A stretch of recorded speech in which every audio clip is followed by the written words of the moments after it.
Está no ar a Voz do Brasil. As notícias do governo federal que movimentaram o país no dia de hoje.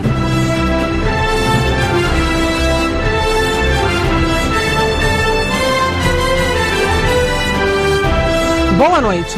Boa noite para você que nos acompanha em todo o país. Quinta-feira, 5 de janeiro de 2017. E vamos ao destaque do dia. Verbas para construir novos presídios, compra de equipamentos e combate ao tráfico de drogas e armas nas fronteiras.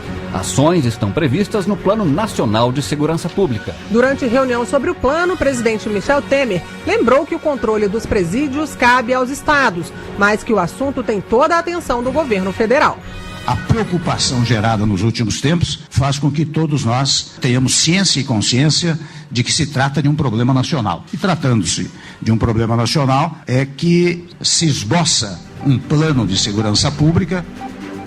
E você também vai ouvir na Voz do Brasil de hoje. Calor e umidade, um prato cheio para as tempestades. A Voz do Brasil te dá dicas para evitar acidentes com raios. Hoje, na apresentação, Gabriela Mendes e Nazi Brum. E para assistir a gente ao vivo na internet, basta clicar www.voz.gov.br. Construção de novos presídios, separação de presos perigosos, compra de equipamentos de segurança e combate a crimes de fronteira. Essas são algumas das ações nas quais o governo vem investindo e elas fazem parte do Plano Nacional de Segurança Pública. O plano já vem sendo feito em conjunto com os governos estaduais e foi debatido hoje entre o presidente Michel Temer e ministros. No encontro, Michel Temer falou sobre a rebelião em unidades prisionais de Manaus, no Amazonas, que gerou 60 mortes e cerca de 200 fugas. Temer prestou solidariedade às famílias dos presos mortos durante a rebelião. Eu quero, mais uma vez, solidarizar-me com as famílias que tiveram seus presos vitimados naquele acidente pavoroso que ocorreu no presídio de Manaus. A nossa solidariedade, portanto, é uma solidariedade governamental. O presidente Michel Temer disse ainda que, apesar da Constituição Federal estabelecer que a segurança pública é responsabilidade dos estados, os fatos mostram a necessidade de um trabalho integrado entre os governos estaduais e a União. Por isso, o governo federal liberou R$ 1 bilhão e 200 milhões de reais no fim de dezembro para a construção e melhoria de presídios. Cada estado vai ter dinheiro para construir pelo menos uma unidade e a determinação do Ministério da Justiça é que tenham espaços separados para presos que praticaram crimes mais graves. O presidente também anunciou novos presídios federais. Nós levaremos adiante isso, a construção de mais 5 presídios federais para lideranças de alta periculosidade. Na verdade, a ideia é que haja pelo menos de 200 a 250 vagas em cada presídio. Isso vai custar, mais ou menos pelas projeções feitas, de 40 a 45 milhões por unidade. Portanto, temos uma verba mais ou menos de 200 e poucos milhões que serão destinados para a construção de presídios federais. Isso leva algum tempo, mas envidaremos esforços para que se os construa no menor prazo possível. Michel Temer também afirmou que vão ser liberados ainda neste semestre mais 1 bilhão e 800 milhões de reais para a construção de novas penitenciárias, aquisição de bloqueadores de celular e outros gastos. Reportagem Thaísa Dias. E o Plano Nacional de Segurança Pública está em fase final, quase pronto. Além de ações voltadas para melhorar o sistema prisional, ele também busca reduzir homicídios e aumentar o controle das fronteiras. Cooperação, integração e coordenação. São esses os princípios que vão orientar a execução do Plano Nacional de Segurança Pública. O objetivo é juntar os esforços do governo federal com os dos governos estaduais e municipais. As informações do plano foram divulgadas nesta quinta-feira no Palácio do Planalto, depois de reunião com o presidente Michel Temer.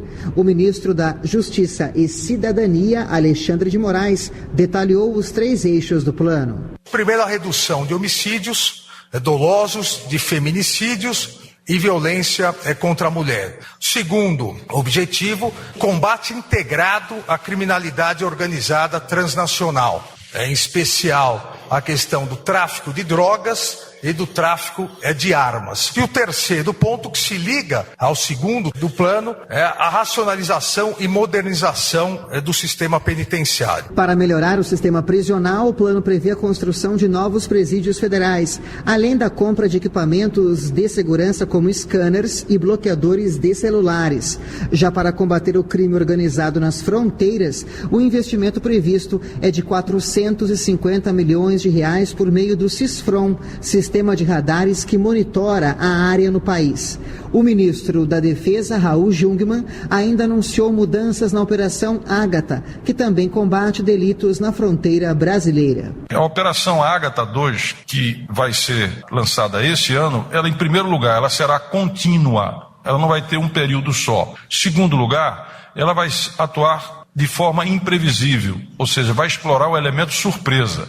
Terceiro lugar, ela vai se apoiar no sistema de inteligência das Forças Armadas, mas também da Polícia Federal, da ABIN, de outros mais, para que se possa realizar operações cirúrgicas aonde você tem a cadeia do crime estruturada e, sobretudo, na sua coordenação. De acordo com o ministro do Gabinete de Segurança Institucional, Sérgio Etchegóin, o investimento em inteligência é outro ponto central do Plano Nacional de Segurança Pública. Trata-se de um passo extremamente importante e corajoso, integrado de todo o esforço de todas as agências de inteligência e de todas as instituições de segurança pública, convidados aí os estados, para buscar o mal nas suas raízes, ou seja, o crime organizado transnacional. Também está previsto um mutirão para o julgamento de presos provisórios. O Brasil tem uma média de 42% de detentos nessa condição, enquanto a média mundial é de 20%. Reportagem Paulo La Sálvia. Ultrapassagem, dirigir com chuva, algumas situações que milhões de motoristas enfrentam nas ruas todos os dias. Nazi, desde o ano passado, quem vai tirar a carteira de motorista passa por essas e outras situações de trânsito num simulador de direção antes de ter aulas na rua. Cerca de 1 milhão de pessoas já usaram equipamento que até simula os efeitos do álcool no organismo do motorista. Um momento de distração e Luiz Guilherme Assis bate o carro em uma placa. Ainda bem que era só uma simulação. Luiz tem 18 anos e quer tirar a carteira de motorista este ano. Para isso, vai fazer aulas no simulador de direção na autoescola antes das aulas práticas na rua. Pareceu bem real, assim, situações que a gente pode enfrentar no trânsito no dia a dia, chuva, estrada não pavimentada, batidas e outras coisas. No simulador são reproduzidas situações como ultrapassagem, mudança de faixa, direção com chuva e manobra em marcha ré. O equipamento também alerta sobre os riscos de dirigir embriagado, com um teste que simula os efeitos do álcool no organismo do motorista.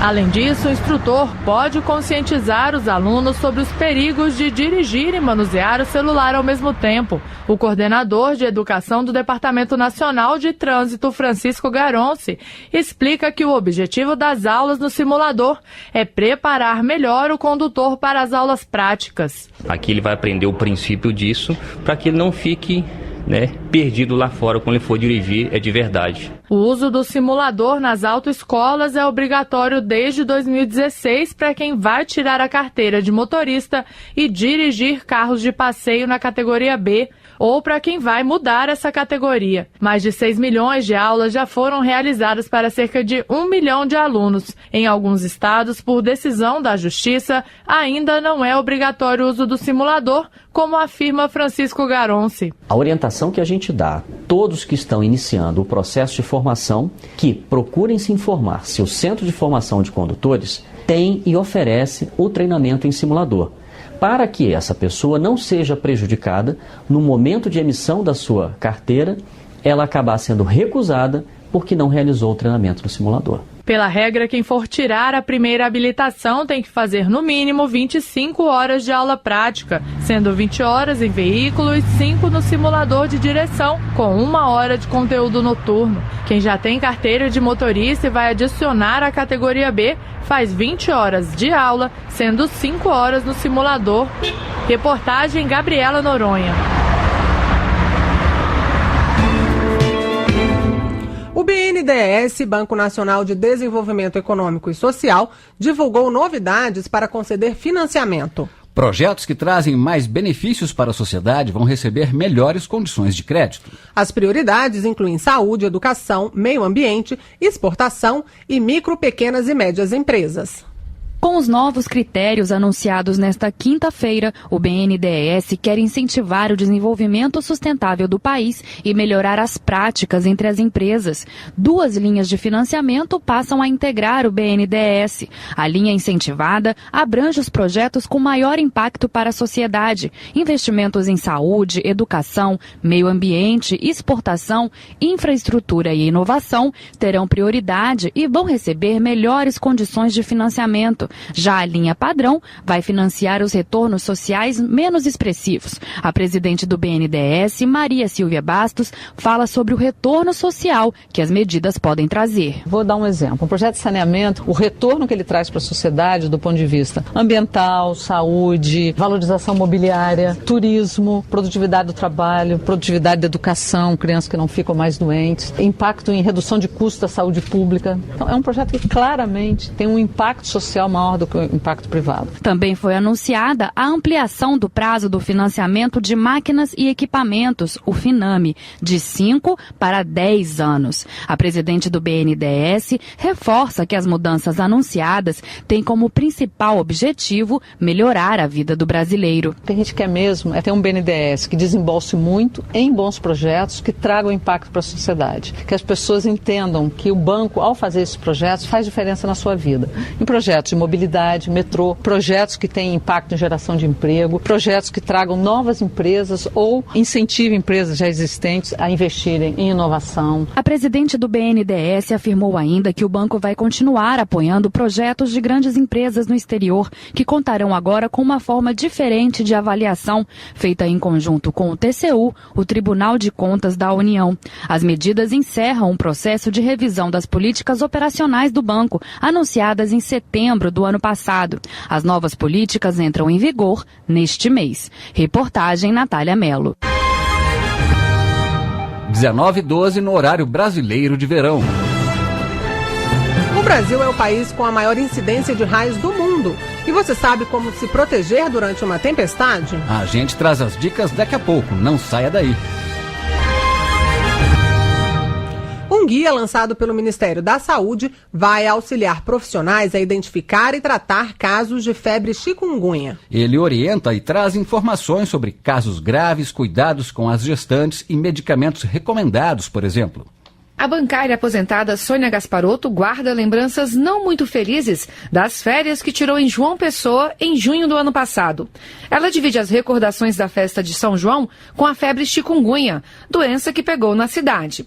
Lá se vão mais de 6 meses de um tratamento que inclui acupuntura, RPG e fisioterapia. É uma coisa que desidrata muito, você fica muito inchada, você não mexe os pés, as mãos não fecham, você não tem força. Comecei a fazer acupuntura para melhorar das dores. Fui para a água, que eu faço exercícios físicos na água, até ir melhorando. Comecei a andar devagarzinho. Desde a primeira infecção por chikungunya no Brasil, em 2014, foram registrados mais de 260 mil casos no país. Para ajudar no diagnóstico da doença, o Ministério da Saúde lançou um manual. O guia, destinado aos profissionais de saúde, traz informações como cuidados com o paciente e medicamentos indicados durante o tratamento. É o que explica a chefe do setor de vigilância em saúde do Hospital Universitário de Brasília, Valéria Paz. Esse guia ele traz informações novas sobre o manejo, como deve ser o manejo adequado dos pacientes com relação à dor, o manejo dos casos crônicos. Ele relata bastante também a situação dos casos mais graves, em que há óbito relacionado ao chikungunya, a questão da transmissão vertical e dá mais detalhes com relação ao acompanhamento. O vírus chikungunya é transmitido pelo mosquito Aedes aegypti, o mesmo vetor da dengue e do zika. A doença também pode ser repassada da mãe para o filho durante a gravidez ou por transfusão de sangue. Os sintomas são semelhantes aos da dengue: febre, enjoo, dor intensa nas articulações, cansaço, dor de cabeça e manchas na pele. A maior parte dos pacientes se recupera completamente em menos de um mês, mas em alguns casos a dor nas articulações pode durar anos. O guia do Ministério da Saúde está disponível na página portalsaude.saude.gov.br. Reportagem Luana Karen.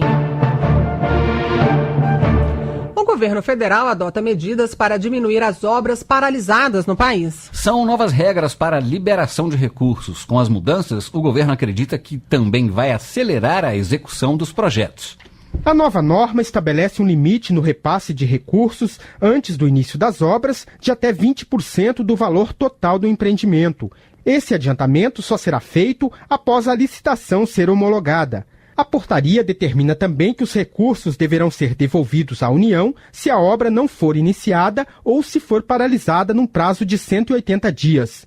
A diretora do Departamento de Transferências Voluntárias do Ministério do Planejamento, Desenvolvimento e Gestão, Débora Arocha, explica como as medidas vão impactar na diminuição de obras paradas. Na nova regra, cada parcela que vai sendo liberada, o Estado e o município têm que ter executado 75% das fases anteriores liberadas. Isso vai forçar um ritmo de execução, evitando que o recurso fique alocado na conta do convênio, parado, em detrimento de outras obras que ficam aguardando o recurso sem ser liberado. As regras passam a valer para os novos convênios firmados a partir de 2017 e para os antigos que venham a ter algum tipo de renovação.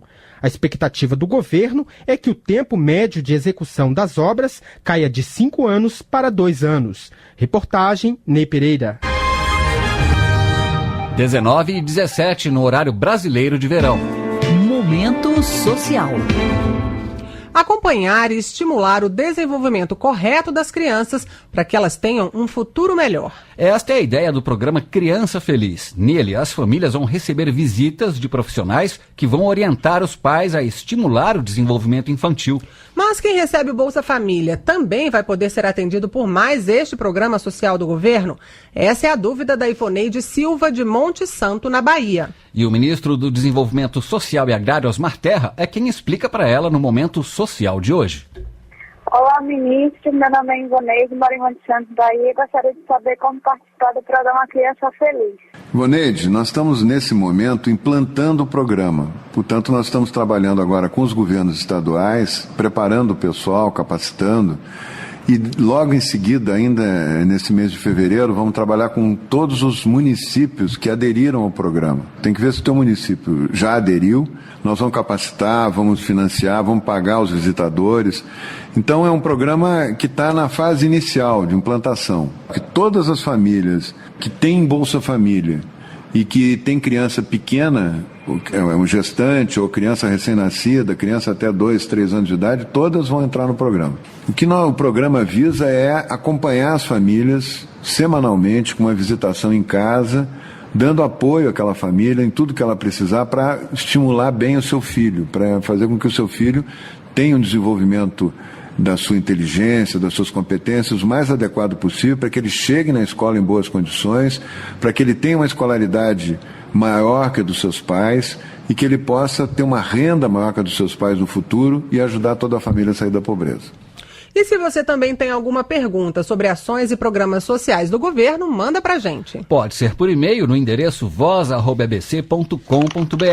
Tem também o nosso Facebook, facebook.com/Bolsa Família. A sua pergunta vai ser respondida aqui na Voz do Brasil, sempre na quinta-feira. Participe!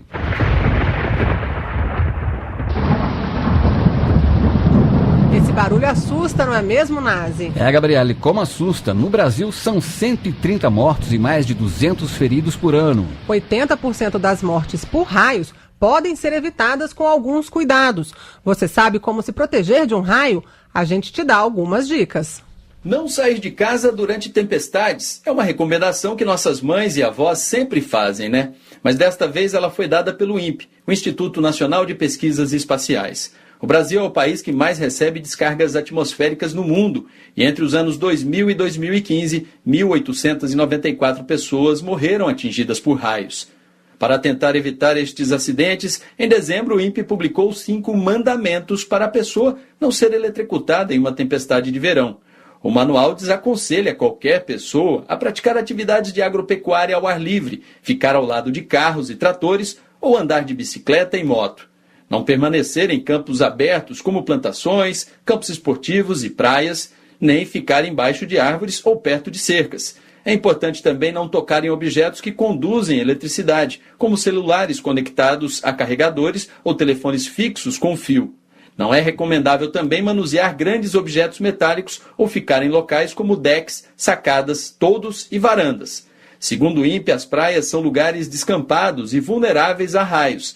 Lá as pessoas relaxam, acabam se expondo a tempestades e podem ser vítimas de um acidente, como o que ocorreu com uma turista atingida por um raio no último domingo na cidade paulista de Itanhaém, no litoral do estado. Ao contrário, são opções seguras de abrigo veículos fechados, desde que você não encoste na lataria até a tempestade passar. Casas ou prédios de preferência que tenham proteção contra raios, os para-raios, além de metrôs e túneis subterrâneos. Para diminuir as chances de ser atingido por um raio, vale a pena seguir as dicas. José Luiz Filho para a Voz do Brasil.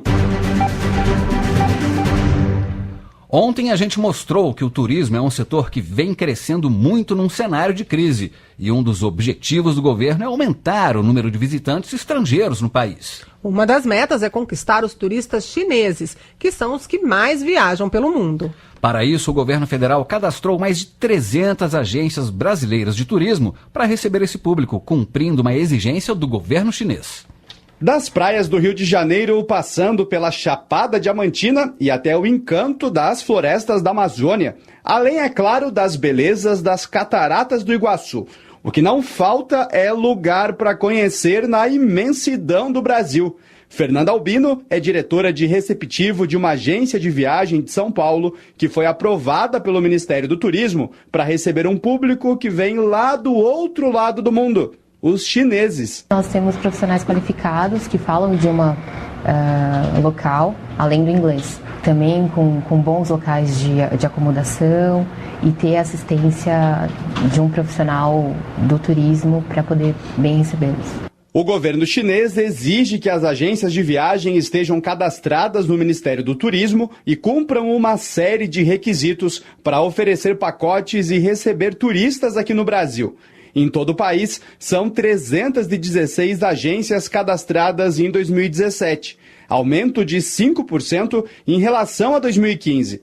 Fernanda Albino explica que o cadastro dá acesso ao contato das agências de turismo chinesas. É super importante para que as empresas chinesas tenham essa confiança em nós aqui, que nós somos aptos a estar recebendo os turistas deles e dando todo o suporte necessário.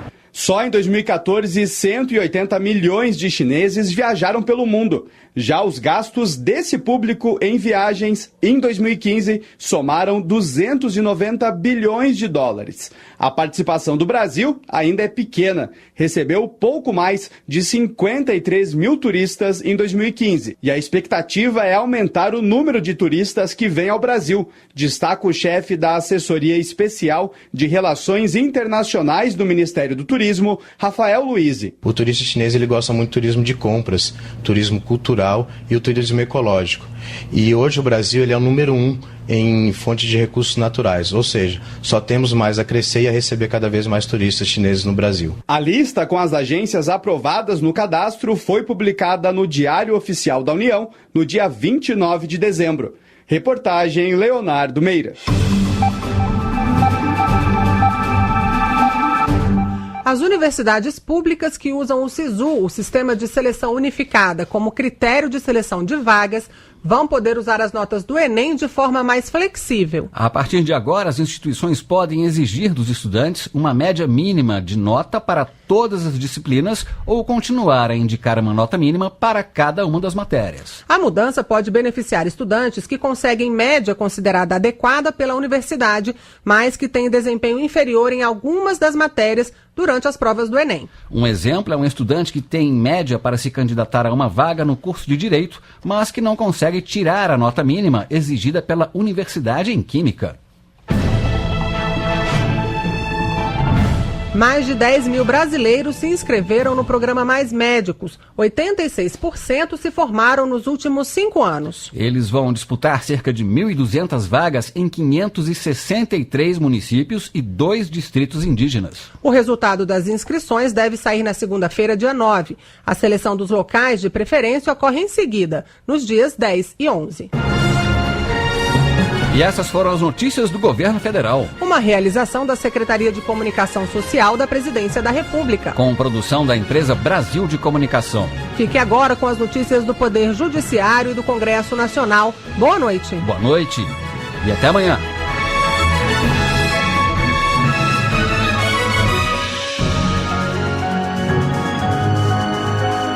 Brasil, ordem e progresso.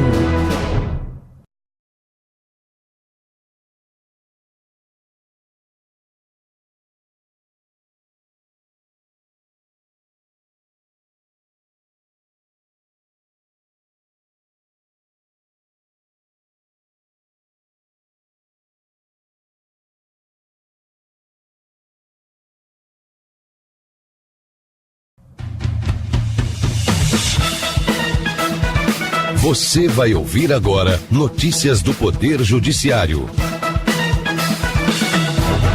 Supremo Tribunal Federal garante realização de audiências de custódia em Teresina durante recesso do Judiciário. Mãe é condenada a 43 anos de prisão por explorar sexualmente a filha e uma sobrinha no Rio Grande do Sul. O hospital na Paraíba deve pagar R$150 mil de indenização à técnica de enfermagem que perdeu visão do olho direito em acidente de trabalho. Agora em Brasília, 7h25. Boa noite, eu sou Johnny Luna. Eu sou o Arthur Filho.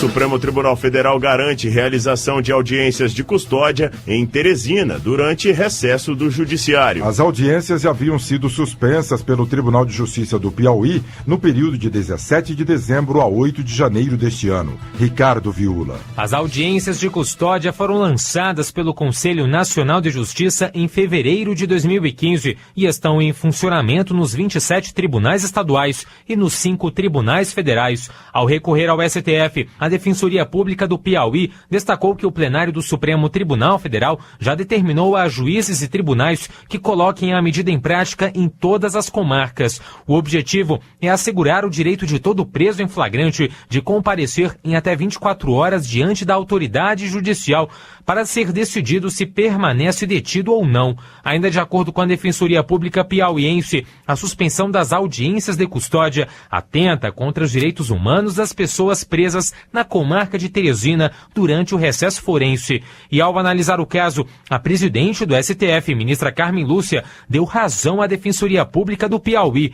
Ela afirmou que a interrupção das audiências de custódia decretada pela Justiça do Estado ameaça as garantias fundamentais dos acusados.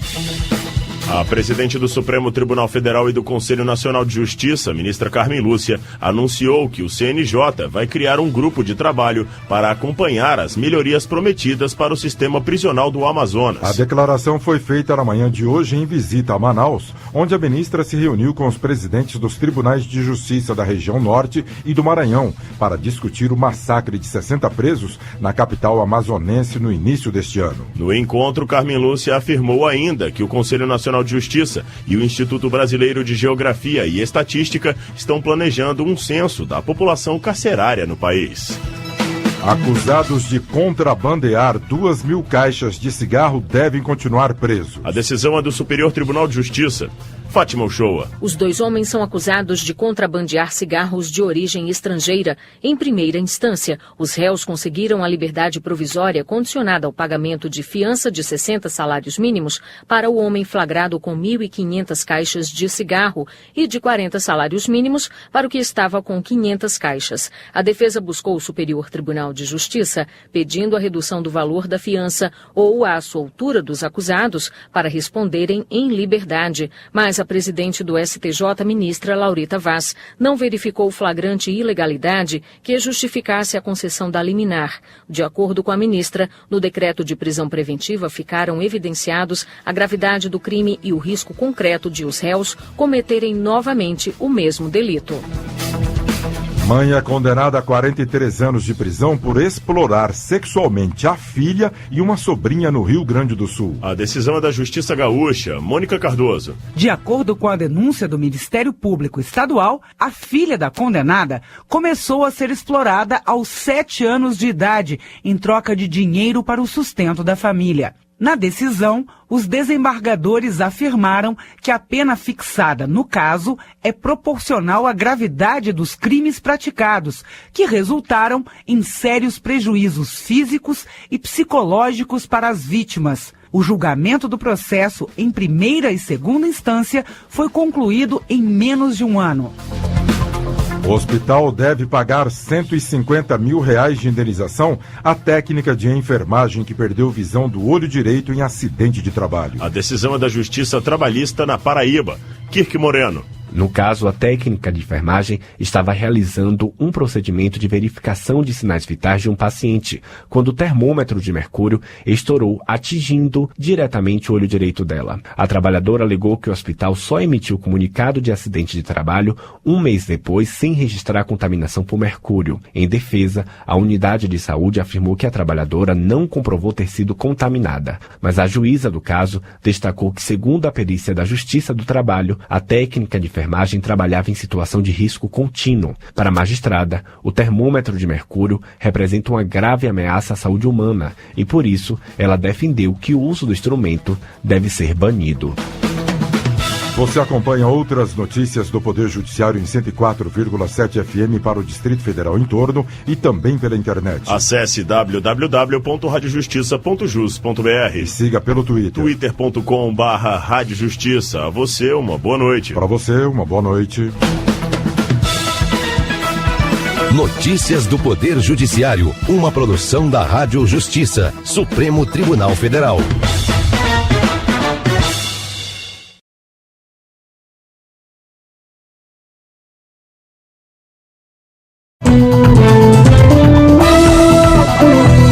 Está no ar, o Jornal do Senado. José Aníbal defende a atualização das leis trabalhistas para ampliar a geração de empregos. Mas Paim adverte, mexer na CLT não cria emprego. Para isso é preciso promover o aquecimento da economia. Somente trabalhadores sindicalizados devem pagar contribuição sindical, prevê projeto de Sérgio Petecão. Estes são os destaques de hoje do Jornal do Senado, que começa agora. Boa noite. Boa noite. As mudanças nas leis trabalhistas propostas pelo governo começam a ser examinadas no Congresso Nacional em fevereiro. A proposta contém 12 pontos que poderão ser negociados entre patrões e trabalhadores, como a flexibilização da jornada diária para até 12 horas.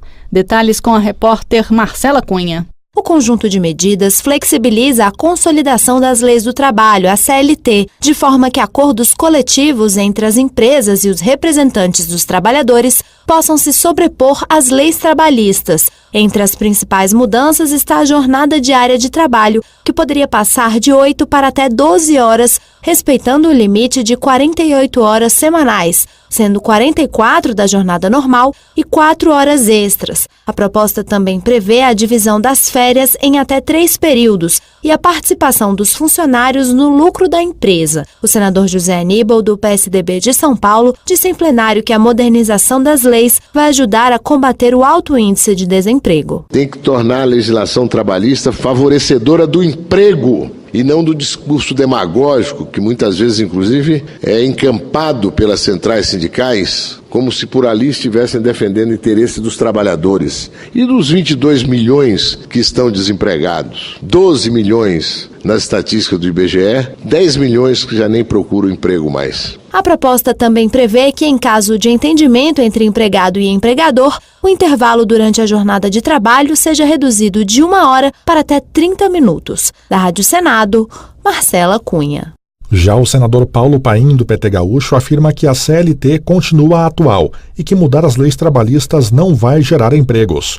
Por isso, ele pretende lutar contra qualquer mudança que prejudique os trabalhadores. A história brasileira mostra que todas as tentativas de flexibilizar direito dos trabalhadores não gerou emprego e ainda arrochou o salário do nosso povo. Agora querem aprovar terceirizado, o legislado não valendo e valendo somente a negociação. Isso vai gerar emprego? Não vai. E se mexer na CLT vai gerar emprego? Não vai gerar emprego. O que gera emprego é se o cara produz e tem para quem vender. Ele não vai produzir se ele não tem para quem vender. E isso é uma questão de economia interna, é poder de compra. Segundo o Paim, para gerar emprego é preciso aquecer a economia e, para isso, é necessário baixar os juros, investir no mercado interno e distribuir renda.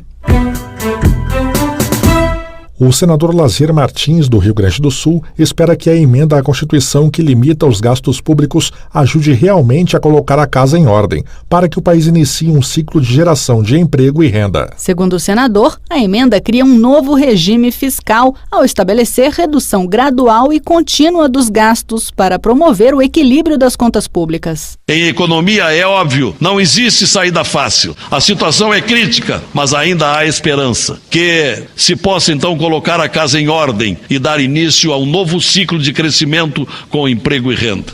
A emenda prevê limitação de gastos por 20 anos, mas Lazier Martins lembra que depois de 10 anos, um projeto de lei complementar poderá ser apresentado com um novo critério de correção de despesa, caso isso seja necessário.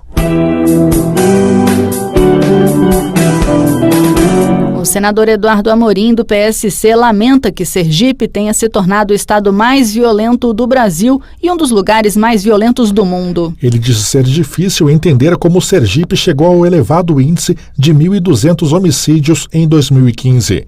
Isso equivale a 57 assassinatos para cada grupo de 100 mil habitantes. E para o senador, essa taxa é estarrecedora. Eduardo Amorim espera que esse índice seja reduzido com o trabalho conjunto do governo do estado, dos municípios, do governo federal e da sociedade na luta contra a violência. Lá ninguém tem segurança. Nem o cobrador de ônibus, nem o feirante, nem o comerciante, jornalistas e até delegados. Aqueles que são responsáveis pela nossa segurança têm sido mortos, abatidos. Ou seja, realmente inaceitável imaginar que Sergipe era um dos cantos mais tranquilos do Brasil até anos atrás. Isso é a falência realmente da segurança pública. Apenas os trabalhadores sindicalizados podem ser obrigados a pagar a contribuição se virar lei projeto do senador Sérgio Petecão, que está em análise na Comissão de Assuntos Sociais. A proposta acaba, portanto, com a cobrança obrigatória de contribuição sindical. Mais informações com o repórter George Cardim. O chamado imposto sindical corresponde a um dia de trabalho por ano e é descontado do salário dos empregados com carteira assinada e servidores públicos no mês de março. O texto determina que as entidades representativas devem elaborar a lista dos contribuintes. Caso o empregado seja filiado a mais de um sindicato, ele deve informar ao patrão a entidade que deve receber a sua contribuição. O autor, senador Sérgio Petecão, do PSD do Acre, considera injusta a cobrança obrigatória para empregados autônomos e profissionais liberais que não são sindicalizados. Ele também acredita que a medida deve ajudar a controlar a criação de sindicatos, que, segundo ele, deveriam defender os direitos dos trabalhadores, mas estão preocupados apenas em administrar os recursos repassados. Na maioria das vezes, as pessoas contribuem, pagam esse sindicato, mas nunca usufruem. Às vezes não sabe nem quanto é que um sindicato desse arrecada, qual é o montante. Hoje você vê que é uma verdadeira farra por conta dessas lideranças sindicais, né, que usam o recurso às vezes até para outros meios, né, que não teria o benefício do trabalhador. Virou um verdadeiro negócio e o objetivo do sindicato não é esse. Em 2015, foram arrecadados 3 bilhões e 100 milhões de reais com o imposto sindical e o valor foi repassado para mais de 10 mil sindicatos, confederações e federações.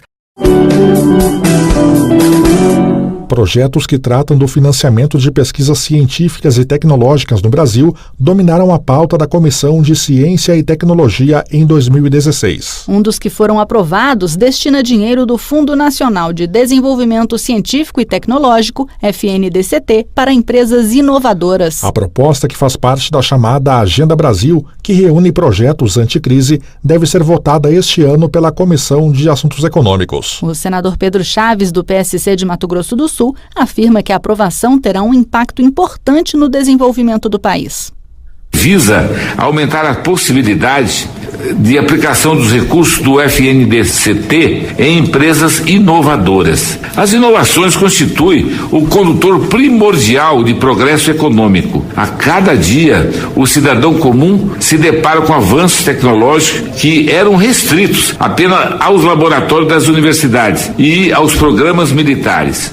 Outro projeto aprovado em dezembro pela Comissão de Ciência e Tecnologia prevê que pelo menos 1% da receita da produção de petróleo e de energia elétrica deverá ser usado obrigatoriamente em pesquisa sobre fontes alternativas de energia. Relator da proposta, o senador Hélio José, do PMDB do Distrito Federal, destaca que o projeto é importante para que o Brasil possa produzir e utilizar energias limpas e renováveis. Nada mais lógico que empresas que lucram explorando fontes tradicionais de energia financiem pesquisas que visem tornar economicamente viável a exploração em larga escala de fontes de energias limpas e renováveis. O projeto, que agora será votado pela Comissão de Assuntos Econômicos, garante às empresas prazo para a aplicação gradual dos recursos, que irá de 2018 a 2039. Você pode dar sugestões e opinar sobre os projetos que estão em análise no Senado Federal. Ligue para 0800 61 22 11 e participe. A ligação é gratuita. Jornal do Senado. Apresentação Raquel Teixeira e Tiago Medeiros. Áudio Eliseu Caires. O Jornal do Senado fica por aqui. Acompanhe agora as notícias da Câmara dos Deputados. Boa noite. Boa noite.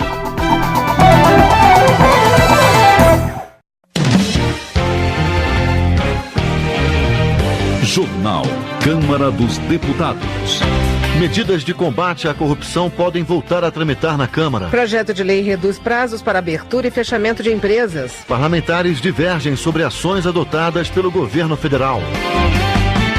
Boa noite. Na avaliação de Givaldo Vieira, do PT do Espírito Santo, a promulgação da lei que limita os gastos da União nos próximos 20 anos vai provocar efeitos negativos para o Brasil, especialmente para a população menos favorecida. Givaldo Vieira também critica o texto apresentado pelo governo federal, que trata da reforma da Previdência. De acordo com o deputado, a proposta é injusta com os trabalhadores. A PEC 55, que congela os gastos do governo por 20 anos, lamentavelmente foi aprovada e promulgada, trará um efeito muito ruim para o país, para a economia, e um efeito negativo aos pobres que precisam da atenção do Estado. A reforma da Previdência, que já chegou, que retira direito dos trabalhadores, que vai afastar cerca de 70% da população que teria direito à aposentadoria, vai ficar fora pelos critérios colocados, vai provocar muita pobreza no país. Por outro lado, Jones Martins, do PMDB gaúcho, reconhece que 2016 foi um ano difícil para o Brasil, mas ele afirma que o governo tem se esforçado para promover o desenvolvimento do país. Além disso, o deputado ressalta que o Congresso tem a responsabilidade de votar as medidas necessárias para tirar o Brasil da crise. O Brasil vive um momento muito difícil da sua história, mas transformador ao mesmo tempo.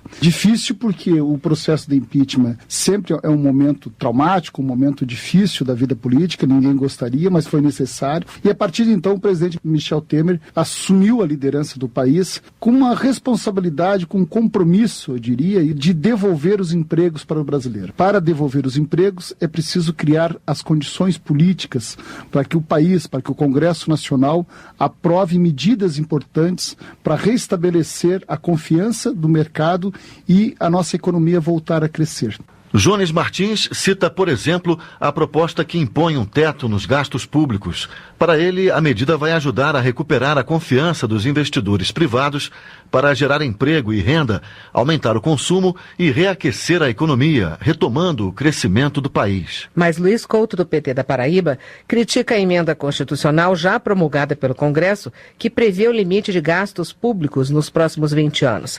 Segundo o deputado, a nova norma não ajuda o país porque proíbe investimentos em saúde e educação, mas não impede pagamentos do governo ao setor financeiro. Uma prova é o número do orçamento deste ano, que vai ser, só para juros e encargos da dívida, nós teremos mais de quase 340 bilhões de reais e quase com 940 bilhões para refinanciamento da dívida. Significa que os banqueiros estão aí rindo à toa, porque vão ter muito dinheiro, mas nós não teremos recursos para a saúde, para a educação, para as políticas sociais. O parlamentar convocou a população brasileira, principalmente os mais jovens, para se manifestar contra a nova lei. No entendimento de Luiz Couto, só a força das ruas pode fazer com que o poder público volte atrás e revogue a emenda. Mas, na avaliação de Pedro Fernandes, do PTB maranhense, a emenda constitucional, que estabelece um teto para os gastos da União, é necessária para ajustar as contas do poder público. O congressista alerta, no entanto, que a população não deve ter medo do limite de despesas, porque se o ajuste não apresentar resultados positivos, a medida pode ser novamente avaliada no Congresso. Pedro Fernandes acredita que o assunto será muito debatido na campanha presidencial de 2018. Essa PEC do gasto, do teto, ela será o grande debate da eleição de 2018. Nós vamos fazer uma avaliação em 2018, se ela realmente melhorou ou não, e aí o próximo presidente da República terá um compromisso de mantê-la ou revogá-la. E para revogar, basta mandar uma outra PEC aqui para o Congresso e se faz isso. O problema hoje é que nós precisamos ajeitar as finanças do governo. E não foi feita para acabar com a educação nem com a saúde. Ela foi feita para evitar os privilégios do Poder Judiciário, do Poder Legislativo e mesmo do Poder Executivo. Previdência. Ao final dos trabalhos da CPI dos fundos de pensão, o relatório apresentado pediu indiciamento de 146 pessoas.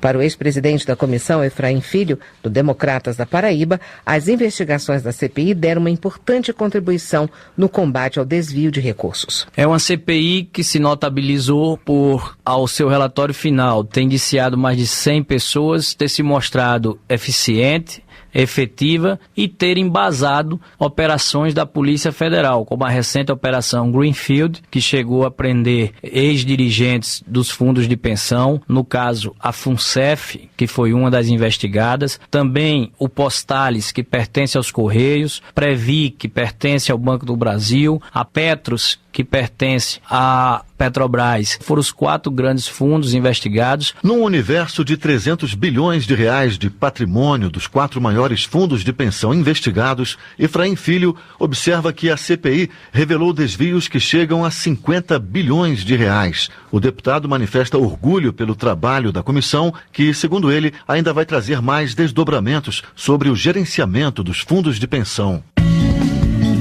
Saúde. O projeto de lei de Mariana Carvalho, do PSDB de Rondônia, institui a Semana Nacional de Prevenção e Combate à Microcefalia.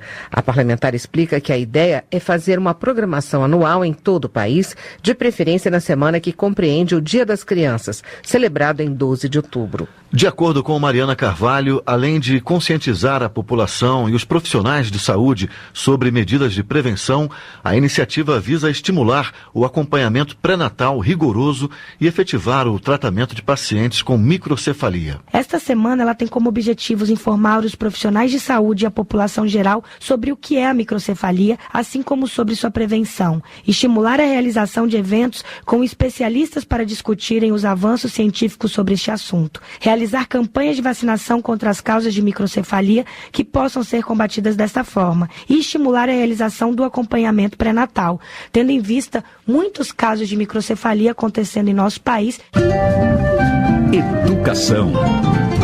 Já está no Senado a proposta que reformula o ensino médio no Brasil. Creuza Pereira, do PSB de Pernambuco, apoia alterações no sistema que preparem melhor o jovem para o mercado de trabalho no futuro. Porém, a deputada acredita que o principal foco da educação no país deve ser a capacitação do profissional do ensino básico. É necessário um preparo específico para alfabetizar. Não é qualquer um que alfabetiza. O que é que estão fazendo as faculdades para formar alfabetizadores. O que fazer com esses meninos para proporcionar desenvolvimento e não saturação da escola? Que mecanismos estão dando aos professores para quebrar esse círculo vicioso que é o menino sair da escola fundamental sem saber ler e escrever, entrar para o ensino médio sem condição de interpretar um texto, sair daí para a faculdade e, portanto, sair para a vida profissional sem ter adquirido os instrumentos de ensinar a ler. Na avaliação de Creuza Pereira, a reforma não deve ser apenas do ensino médio, mas de todo o sistema para melhorar a qualidade da educação brasileira. Economia. Avança na Câmara projeto de lei que reduz prazos para abertura e fechamento de empresas. A reportagem da Rádio Câmara traz mais informações sobre a proposta. A Comissão de Desenvolvimento Econômico da Câmara aprovou proposta que estabelece prazo máximo de 15 dias úteis para que os expedientes relativos às exigências de abertura e fechamento de empresas sejam cumpridos. O autor do projeto de lei complementar, deputado Diego Garcia, do PHS do Paraná, afirma que foi motivado pela sua própria experiência com o assunto. Eu, como um ex-comerciante, um ex-vendedor de roupa, sei muito bem que as pessoas querem caminhar dentro da legalidade, querem poder trabalhar e trabalhar com dignidade e diminuindo a burocracia. Com certeza nós vamos estar dando um grande incentivo para o país todo dar a volta por cima e nesse momento de crise conseguir virar essa página e vermos novos negócios surgindo em todo o território nacional. O relator na comissão, o deputado Marcos Reateg, do PSD do Amapá, disse que o prazo de 15 dias úteis proposto é factível de ser cumprido e impede que a morosidade administrativa prejudique o empresário e até mesmo os credores, quando a empresa tem que ser fechada. O analista do Serviço Brasileiro de Apoio às Micro e Pequenas Empresas, Gabriel Riza, disse que a abertura de empresas no Brasil demora em média cerca de 100 dias em São Paulo e pouco mais de 40 dias no Rio de Janeiro. São 11 etapas que se iniciam com uma pesquisa na prefeitura sobre a viabilidade de uma empresa específica no local escolhido e terminam com alvará de funcionamento após a emissão de várias licenças. Empresas de baixo risco podem conseguir a abertura em 5 dias úteis. Mas as empresas de alto risco aqui no Brasil, às vezes, ainda se deparam com licenças, com ausência de prazos, né? Não tem uma segurança jurídica do empresário de quando ele poderá efetivamente abrir essa empresa. O projeto, que busca reduzir os prazos para abertura e fechamento de empresas, será analisado ainda pela Comissão de Constituição e Justiça, antes de ser votado pelo plenário. Da Rádio Câmara de Brasília, Silvia Munhato. Agricultura. Recentemente, o governo federal sancionou a lei que autoriza a renegociação das dívidas de crédito rural de agricultores das regiões Norte e Nordeste. Júlio César, do PSD do Piauí, explica quais são os principais benefícios da medida. Foi regulamentado, já entrou em vigor e os bancos, tanto o BASA quanto o Banco do Brasil, quanto o Banco do Nordeste, principalmente, começaram a renegociar com um prazo de até 10 anos, ou pode pagar ou pode repactuar. Se o agricultor pagar, tem um desconto maior. Se ele renegociar para pagar em até 10 anos, tem um desconto menor. Mas vai depender da capacidade de cada um. Como coordenador da bancada do Nordeste na Câmara, Júlio César garante que a renegociação das dívidas foi a principal bandeira defendida pelos parlamentares em 2016. Para o deputado, a medida, além de auxiliar os produtores, vai beneficiar também os bancos, que, segundo ele, não receberiam as dívidas sem a renegociação. Trabalho. Tramita na Câmara dos Deputados projeto de Marco Maia, do PT do Rio Grande do Sul, que cria cotas para a contratação de mulheres e de trabalhadores locais nas licitações realizadas por empresas públicas e sociedades de economia mista. O deputado explica o objetivo da proposta. O projeto prevê que, no caso das mulheres, as contratações sejam da ordem de 15%. E, no caso de trabalhadores da localidade, da ordem de 70%. Qual é o objetivo disso? É permitir que as mulheres tenham efetivamente um mercado de trabalho novo quando há contratações feitas pelo Estado brasileiro e que esses trabalhadores sejam da região, que façam parte da localidade, que tenham um vínculo com a comunidade. Uma das metas do projeto, segundo Marco Maia, é permitir que as pessoas encontrem postos de trabalho na própria cidade e não precisem migrar para regiões diferentes em busca de oportunidades. Outra proposta que o deputado destaca é a que prevê melhorias e incentivos para a construção de residências do programa Minha Casa Minha Vida. Segurança Pública. O aumento da violência no Acre preocupa Flaviano Melo, do PMDB. De acordo com o deputado, gangues e quadrilhas de criminosos agem sem nenhum constrangimento na capital Rio Branco e em várias cidades do interior. Flaviano Melo ressalta que comerciantes e moradores vivem assustados com a onda de crimes.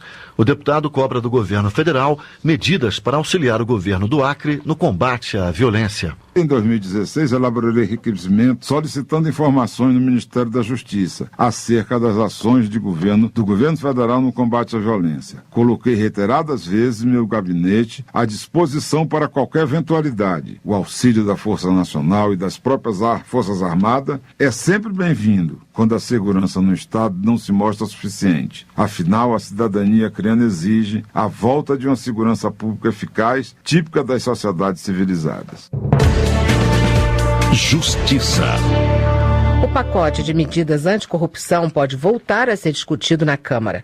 Os deputados esperam a decisão definitiva do Supremo Tribunal Federal sobre o cancelamento da tramitação das 10 medidas apresentadas pelo Ministério Público, que tiveram o apoio de mais de 2 milhões de brasileiros. A reportagem da Rádio Câmara traz mais informações sobre a polêmica envolvendo os poderes legislativo e judiciário. Poucas vezes uma matéria tão polêmica teve uma tramitação tão rápida pela Câmara. Em menos de 5 meses, o projeto de lei de combate à corrupção, elaborado pela Força-Tarefa da Operação Lava Jato e apoiado por mais de 2 milhões de brasileiros, passou pela avaliação de mais de 100 especialistas em dezenas de audiências públicas e foi a voto no plenário.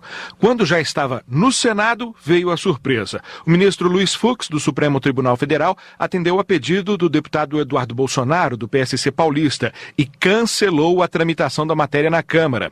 Aceitou o argumento de que, por se tratar de uma iniciativa popular, o texto não poderia ter sofrido tantas modificações como aquelas feitas pelos deputados, que eliminaram medidas e incluíram outras. Do total de 10 medidas inicialmente propostas, apenas 2 permaneceram idênticas ao projeto original. O presidente da Câmara, Rodrigo Maia, disse esperar convencer o ministro do seu equívoco. Fux justificou na decisão liminar que, assim como uma medida provisória, o projeto de lei de iniciativa popular não poderia sofrer modificações que alterassem o seu propósito inicial. Rodrigo Maia discorda. Coisas completamente distintas, porque a medida provisória é um ato que tem efeito imediato e trata de questões relevantes e urgentes. É por isso que você não pode colocar os famosos jabutico, matérias estranhas, mas não tem nada a ver com o projeto de lei.